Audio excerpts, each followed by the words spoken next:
சேலத்தில் கறிக்கடை மேலாளரை கத்தியால் தாக்கி 2 லட்சம் ரூபாயை கொள்ளையடித்துவிட்டு ரயில் மூலம் சென்னைக்கு தப்பி வந்த இருவரை சென்ட்ரல் ரயில் நிலையத்தில் வைத்து ரயில்வே பாதுகாப்பு படையினர் விரட்டி பிடித்த சிசிடிவி காட்சி வெளியாகியிருக்கிறது. இதுகுறித்தான கூடுதல் விவரங்களோடு இணைந்திருக்கிறார் செய்தியாளர் வினோத். வினோத், வணக்கம். விவரங்களை பகிரலாம். சேலம் ஜலகண்டபுரம் பகுதியைச் சேர்ந்த கறிக்கடை மேலாளரை தாக்கி நேற்று இரவு தாக்கப்பட்ட சம்பவத்தை அடுத்து அங்கு பணிபுரிந்த பீகார் மாநிலத்தைச் சேர்ந்த இருவர் 2 லட்சம் ரூபாயை கொள்ளையடித்து அங்கிருந்து ரயில் மூலம் சென்னை சென்ட்ரல் ரயில் நிலையம் வந்தபோது இது குறித்து தகவல் கிடைக்கப்பெற்ற ரயில்வே பாதுகாப்பு படையினர் அந்த இருவரையும் துரத்தி பிடிக்கும் சிசிடிவி காட்சியானது தற்போது வெளியாகியுள்ளது.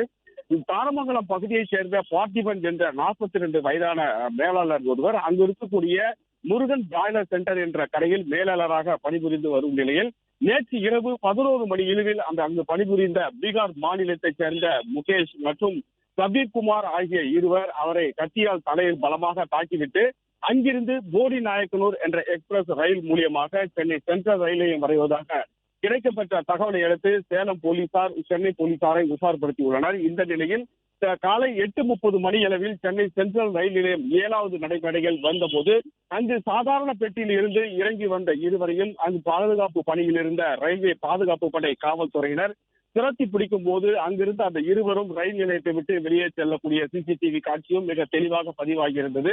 இந்த நிலையில் அந்த நபர் அங்கு தலைமறைவாக இருந்த இருவரையும் அங்கு பாதுகாப்பு பணியில் இருந்த காவல்துறையினர் துரத்தி பிடித்த அந்த சிசிடிவி காட்சி மட்டுமல்லாமல் உடனடியாக அங்கிருந்து ரயில் நிலையத்தை வெளியேறக்கூடிய அந்த நிலையில் இருவரும் போலீசாரால் கைது செய்யப்பட்டு ரயில்வே போலீசாரிடம் ஒப்படைக்கப்பட்டுள்ளனர். இந்த சம்பவம் பெரும் பகடபரத்தையும் சென்ட்ரல் ரயில் நிலையத்தில் ஏற்படுத்தியுள்ளது.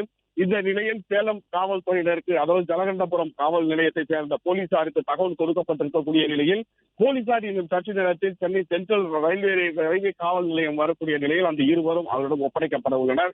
இந்த இருவரும் பீகார் மாநிலத்தைச் சேர்ந்தவர் என்பதும் விசாரணையில் தெரிய வந்திருக்கக்கூடிய நிலையில் அவர்களிடம் அதாவது அந்த கறிக்கடை மேலாளரை தாக்கிவிட்டு பலத்த காயம் ஏற்படுத்தியது மட்டுமல்லாமல் அங்கிருந்து ரயில் மூலியமாக தப்பி வந்த அந்த நபர் சற்று நேரத்தில் ரயில்வே பாதுகாப்பு படை மற்றும் ரயில்வே காவல்துறையினர் இருவரும் சேர்ந்து சேலம் காவல்துறையிடம் ஒப்படைக்க உள்ளனர்.